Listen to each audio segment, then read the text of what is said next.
हमने पहले जो स्टडी की है वो था डाटा प्री प्रोसेसिंग और डाटा प्री प्रोसेसिंग के डिफरेंट टेक्निक्स।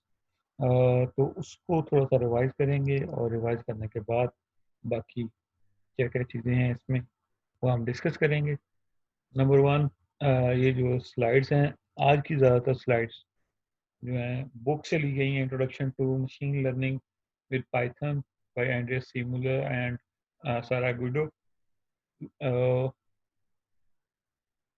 आज का टॉपिक सबसे पहले हम रिव्यू करेंगे कि क्या क्या अब तक हमने डेटा प्रोसेसिंग के लिहाज से पढ़ चुके हैं, डेटा को किस तरह से रिप्रेजेंट किया जा सकता है, और इंजीनियरिंग फीचर्स को डिटेल से भी देखेंगे। तो सबसे पहले अभी तक जो हमने देखा है वो है डेटा सेट। डेटा सेट को क्या कहा था हमने कि डेटा सेट जो है कलेक्शन ऑफ डेटा ऑब्जेक्ट्स हैं।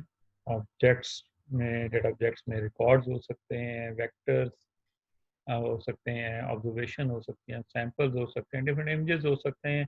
वो सारा आपके collection of data sets objects को हम डेटा सेट कहते हैं।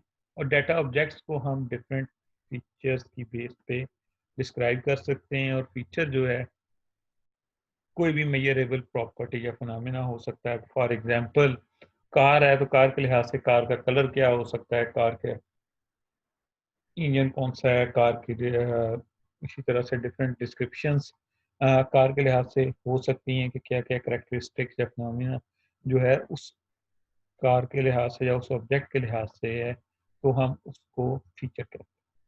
फीचर को हम वेरिएबल भी कह सकते हैं, करेक्टरिस्टिक्स भी कह सकते हैं, एट्रीब्यूट्स और डायमेंशन भी कहते हैं।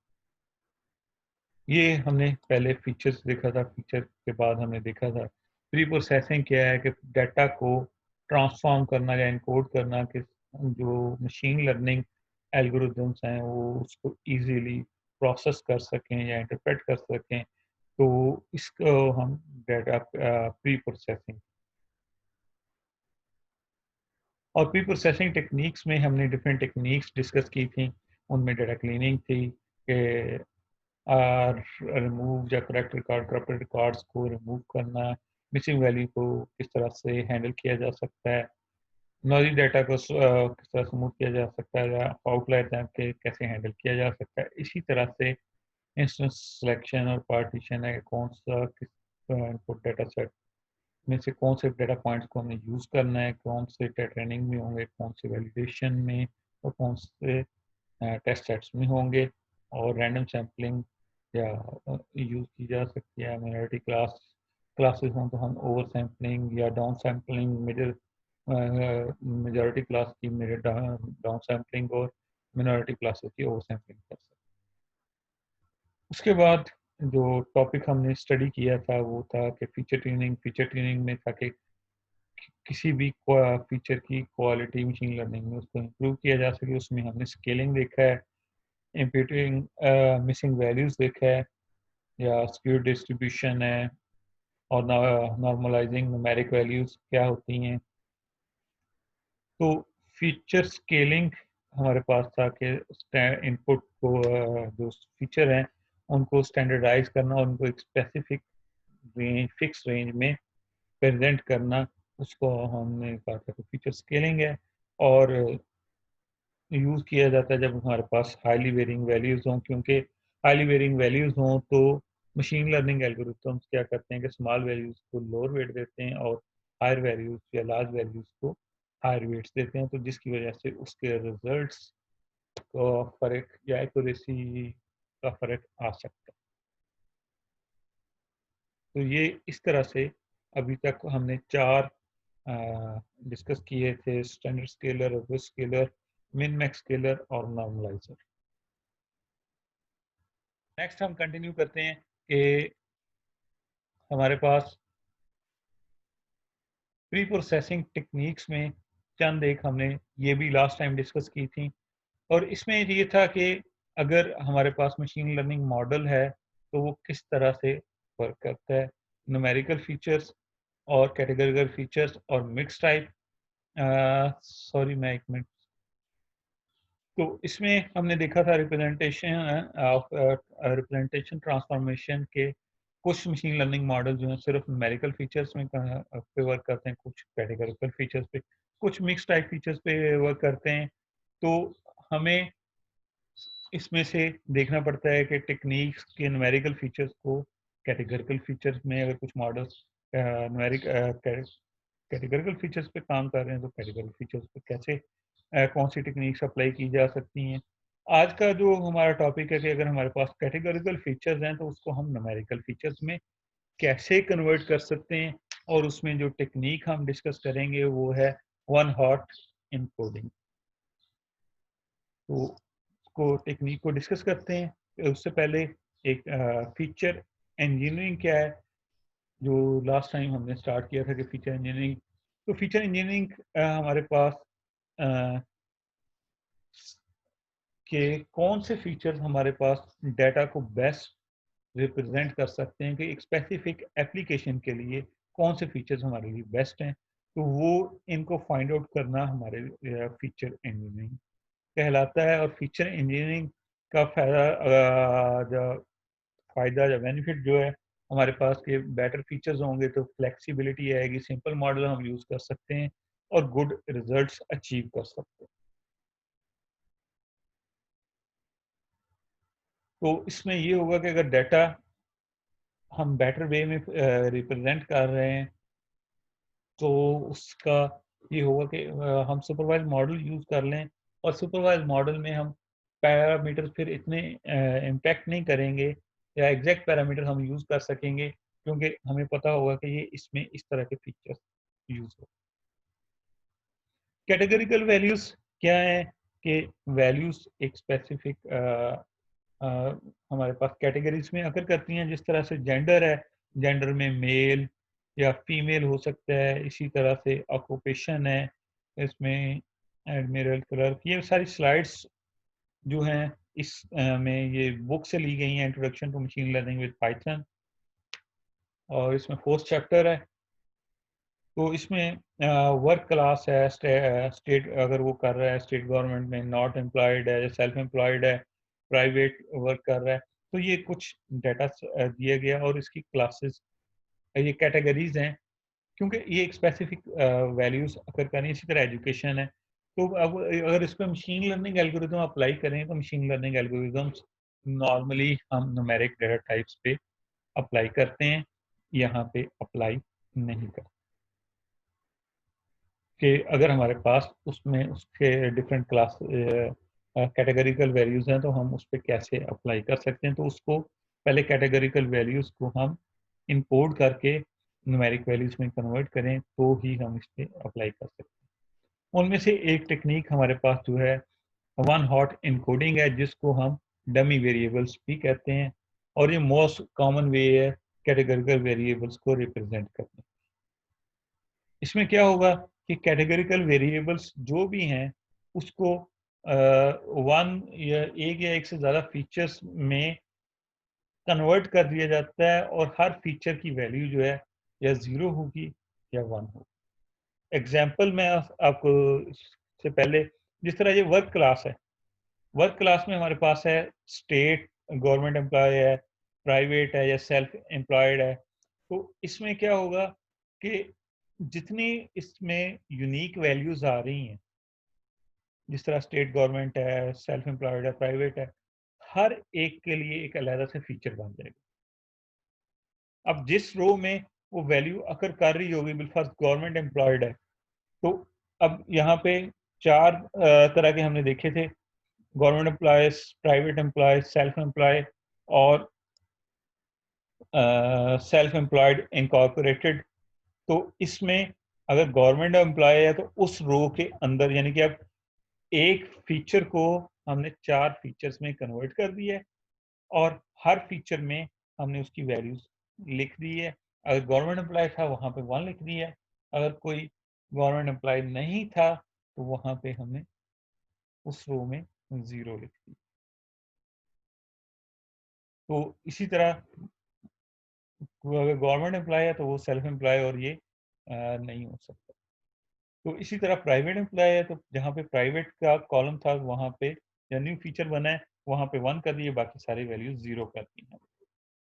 इसी तरह से सेल्फ एम्प्लॉय है, जहाँ पे सेल्फ एम्प्लॉय था वहाँ वन, बाकी जगह पे 0 और सेल्फ एम्प्लॉय इनकॉर्पोरेटेड वहाँ पे 1 और बाकी सारे फीचर्स में वैल्यू 0। यानी कि एक फीचर को हमने या एक कॉलम को हमने 4 डिफरेंट कॉलम्स में कन्वर्ट कर दिया है वन हॉट इनकोडिंग के ज़रिए, तो उसमें हम ये इस तरह से वैल्यूज़ इंसर्ट कर। नेक्स्ट है कि वन हॉट इनकोडिंग अप्लाई कैसे की जाती है। जिस तरह से यही उसी एक डेटा सेट जो हम यूज़ कर रहे थे, बुक में यूज़ किया एडल्ट डेटा सेट, तो इसको मैंने एग्जीक्यूट किया हुआ है।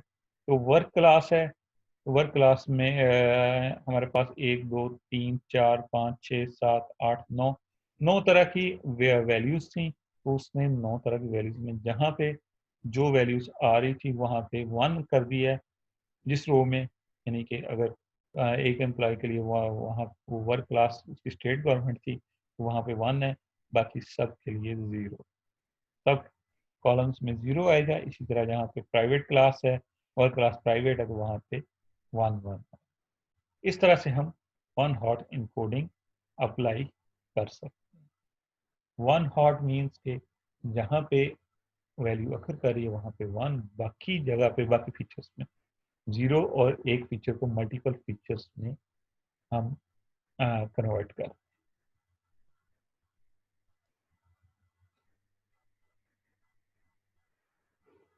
लेकिन इसको अप्लाई करने से पहले हमें सबसे पहले जो है कि चेक करना पड़ेगा कि अब डेटा जो है कि डिफरेंट स्पेलिंग में तो नहीं है।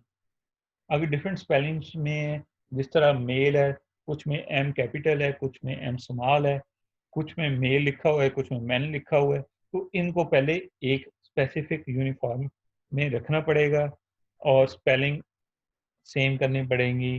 कैपिटलाइजेशन अगर की हुई है तो कैपिटलाइजेशन करनी पड़ेगी। तो ये सारे प्रोसेस परफॉर्म करने के बाद फिर हम उसको यूज़ कर सकते हैं। और इसको फाइंड आउट कैसे किया जा सकता है, तो वैल्यू काउंट का फंक्शन है, ये हम थोड़ी देर बाद देखते हैं। वैल्यू काउंट क्या करता है कि काउंट करता है कि यूनिक वैल्यूज़ कौन सी वैल्यू कितनी दफ़ा अकर कर रही है हर कॉलम में, और ये हमें हर कॉलम में चेक करना पड़ेगा।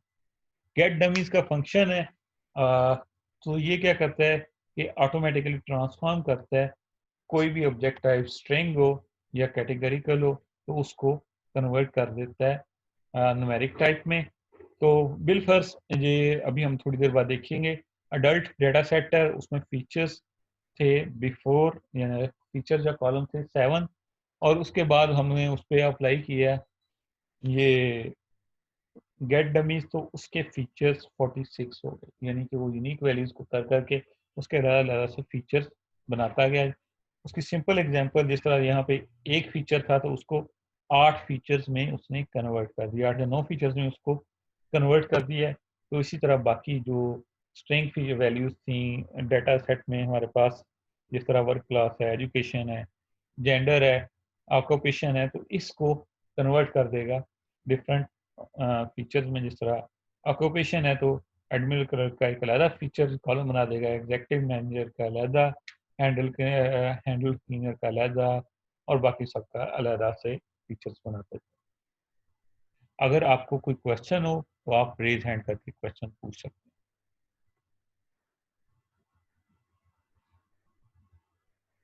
लेकिन इसमें एक और, ये सारी एग्जांपल जो है बुक की है, तो इसमें एक और मसला आता है कि बाज़ औक़ात आप एक सर्वे फिल करते हैं और सर्वे में इस तरह से अप्लाई करते हैं कि पहली वैल्यू जो है बिलफर्स 4 लिकर्ट स्केल पे आप अप्लाई कर रहे हैं, तो उसमें या डिफरेंट चेक बॉक्स हैं जो सारे आप पे अप्लाई हो रहे हैं, तो उनमें से कौन सी वैल्यू है।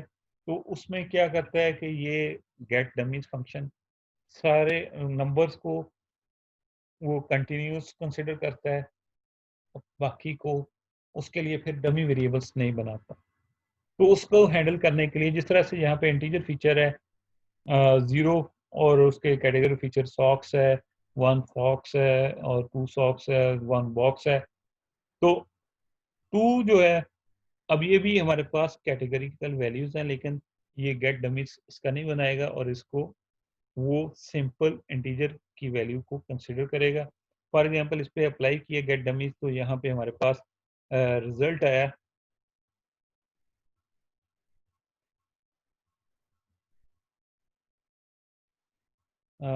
तो यहाँ पे देख सकते हैं इंटीजर फीचर्स को उसने कुछ नहीं किया। तो categorical feature box feature, categorical feature, और आगे कौन सा कॉलम यूज किया है, बॉक्स अंडरस्कोर बॉक्स। तो बॉक्स कहाँ पे वन था, थर्ड में, तो वहां पे वन। दूसरा था categorical feature underscore fox, fox कहाँ पे है, दूसरे में था रो में, तो वहां पे वन। इसी तरह फीचर सॉक्स है, तो वहां पे वन कर दिया। तो गेट डमीज फंक्शन इस तरह से काम करता है। तो इस तरह से भी क्वेश्चन आ सकता है कि आपके पास ये डेटा सेट है, तो इसका रिजल्ट किस तरह से ये फंक्शन अप्लाई किया है, तो इसका रिजल्ट क्या हो सकता है। तो इसको हैंडल करने के लिए हमारे पास, जी सानिया।